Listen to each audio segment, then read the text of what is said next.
Thanks for wasting our time today. I understand this is a marriage proposal, but we don't approve. Please give up and go home now. That's what his mom said to me when we went to his family's house to announce our engagement.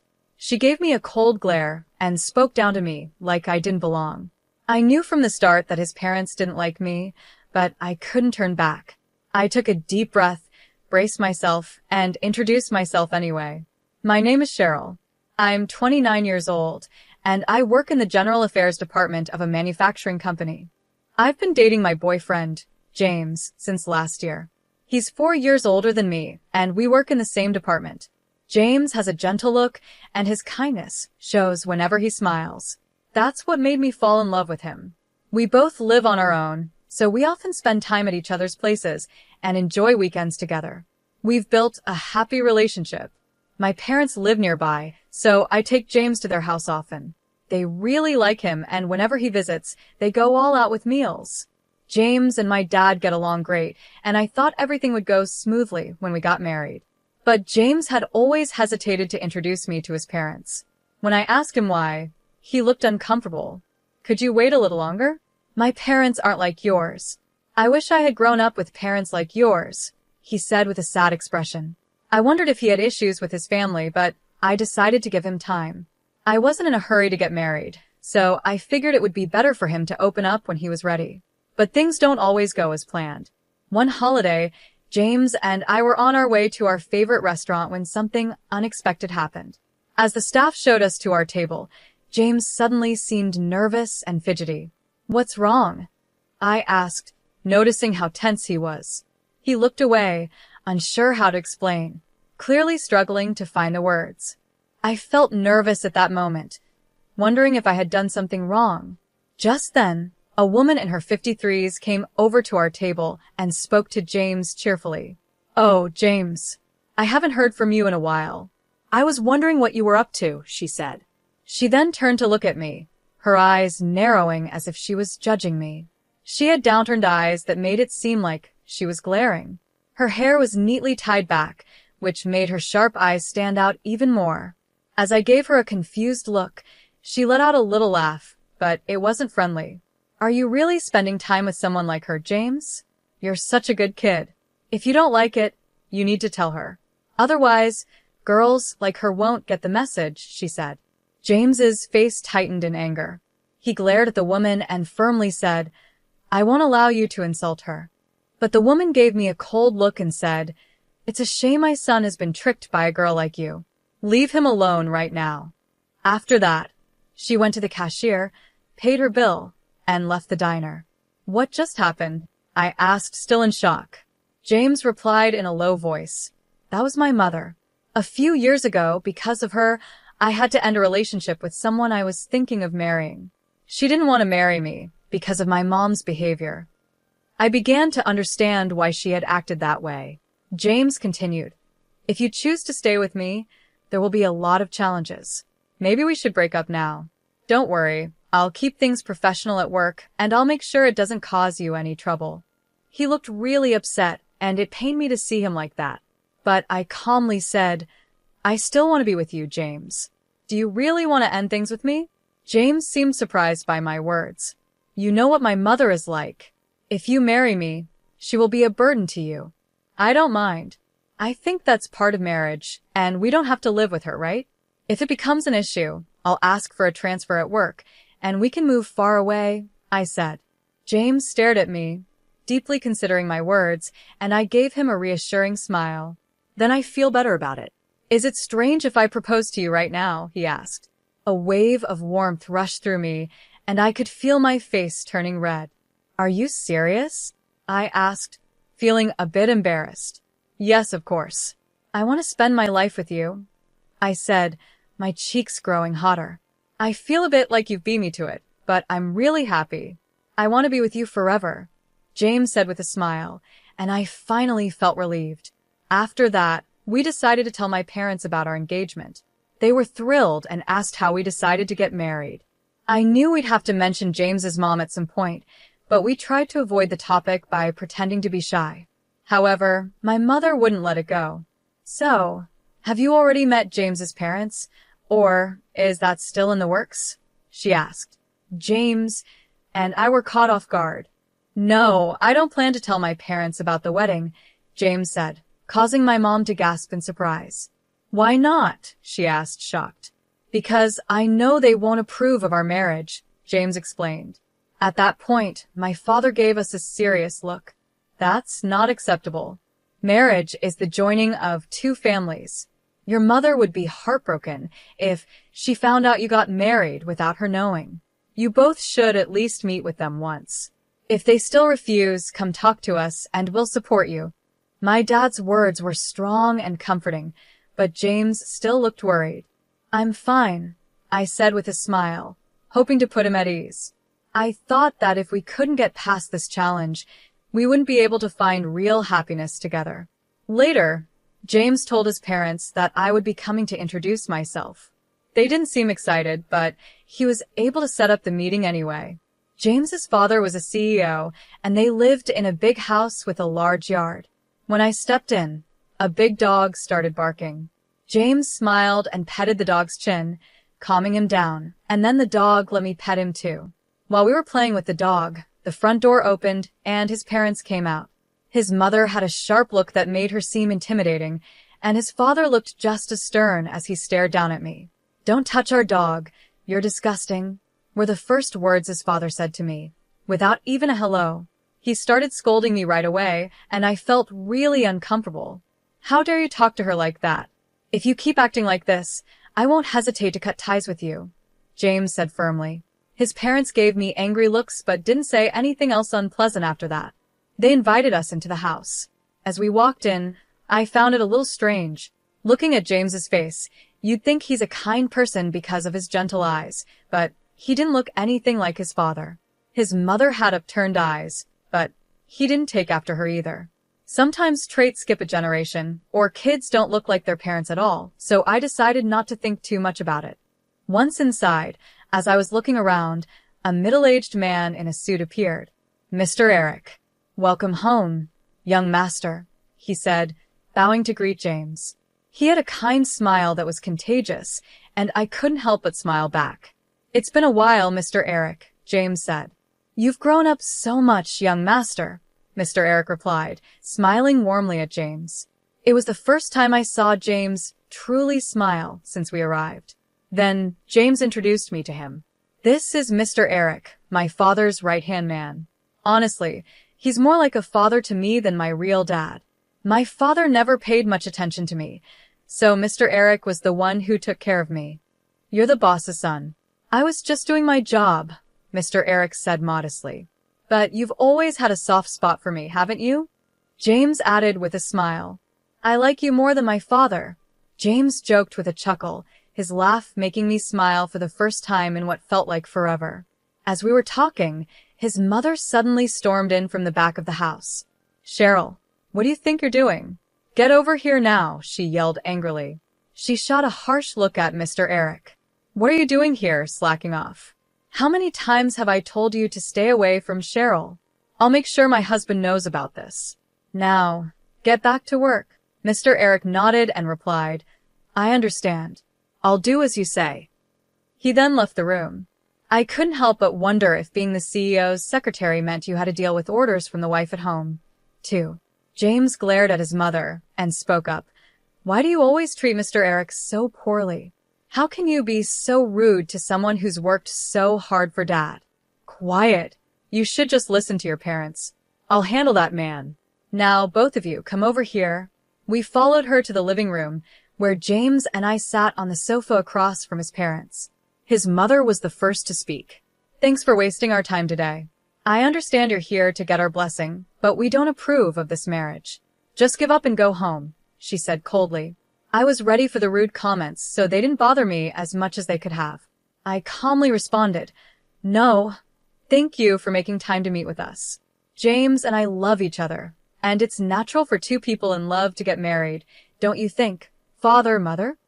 I smiled politely, but my mother-in-law let out an exaggerated sigh. You really don't understand marriage, do you? She said with a mocking tone. Since our last meeting, I've looked into you. You're a very average woman graduated from an ordinary school, working at a small company. Despite having no real skills, you've managed to trap my James, haven't you? Do you really think someone like you is a good match for our family? In marriage, what matters is a good match. Mom, James interrupted. Cheryl and I work at the same company, doing the same job. If you think she's not good enough, then neither am I. We are a perfect match. You're different, James, his mother snapped back. There must be a reason you chose that company, but this woman didn't have any other choice. And, she added with a smirk, turning her sharp gaze toward me, it seems like you come from a poor family. After our money, are you? My blood boiled at my mother-in-law's comments. I had promised myself I wouldn't let anything she said get to me, but when she insulted my parents, I couldn't hold back. I snapped, don't assume we're poor. Oh, what's wrong with telling the truth? She sneered. You live in an old, rundown house that's over 53 years old and drive a car from a decade ago. Did I strike a nerve? I'm just saying what's obvious. This is why I can't stand poor people. My family home was built by my great-grandfather, a carpenter. It's special to us. And as for the car, we like it and take good care of it. That doesn't make us poor. You did your research, right? So, you must know what my parents do for a living. I responded, trying to stay calm. Yes, I know. Your father is a university professor, and your mother is a high school teacher. They have respectable jobs, but there's still a big difference between our families, she replied. James is going to take over his father's business one day. Don't think for a second that the daughter of mere educators is good enough to marry my son. She laughed loudly, clearly enjoying herself. Just then, James stood up. His face, normally gentle, had turned into something I had never seen before, cold and furious. This is pointless. I'm cutting ties with you. I can't forgive you for insulting someone I care about. Cheryl, let's go. There's no reason to stay here anymore, he said, grabbing my hand as we left the house. I'm sorry, he said quietly as we walked away. I'll explain everything to your parents. Please don't say you won't marry me. I nodded, unable to speak. We went straight to my parents' house and told them what had happened. James had anticipated something like this might happen, so he had brought a voice recorder. Everything his mother said was recorded. After listening, my parents thought for a moment and then spoke. Yes, the way his mother talked was awful, but you two are giving up too easily. We'll help you come up with a plan, so keep preparing for the wedding, my father said. If you've both decided to marry, you don't need their approval. But it would still be better if you could get James's parents' blessing, my mother added calmly. Hearing their words gave us hope, and we nodded in agreement. We decided to leave the situation with James's parents to my family and focus on planning our future together. 2 months later, my parents called us and James and I visited my family home. When we arrived, we saw James's parents and Mr. Eric sitting around a small table. As we joined them, the room felt a bit crowded. I thought James's parents might make rude comments again, but they stayed quiet. My father was the one who filled us in on what had been discussed while we were away. James's parents looked into our family, so we decided to do some investigating as well. My father began. His parents married 32 years ago after his mother became pregnant. At that time, his father had just started his company. Mr. Eric, who was an ordinary employee back then, supported his father with dedication. As my father continued, James interrupted. That's all well known in our family. Mr. Eric started as a regular employee but was promoted to my father's personal assistant because of his hard work. My mother mostly raised me on her own while my father struggled to manage the company. It seems Mr. Eric supported not just my dad but my mom, too. My father nodded, acknowledging James's words. Then he said, Mr. Eric did indeed support your family with great dedication. Now, let me shift the conversation a bit. I'm a genetic researcher at the university. Genetically, children inherit half of their DNA from each parent. Even if a child looks very different from their parents, they still receive half of their genes from each one. James gave my father a puzzled look, and I was also confused about where he was going with this. My usually calm father had a serious expression as he addressed James's parents. Please listen carefully.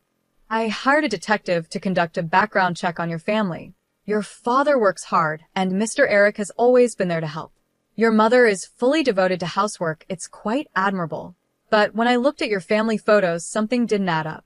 Neither of your parents have a widow's peak, but you, James, do. This trait is dominant, meaning a child with a widow's peak can only inherit it from a parent who also has one. And don't you think James looks quite a bit like Mr. Eric? Especially with the drooping eyes and widow's peak? That's why I called your parents here today to discuss this. As my father finished explaining, James looked at his parents and Mr. Eric in shock, unsure of what to say.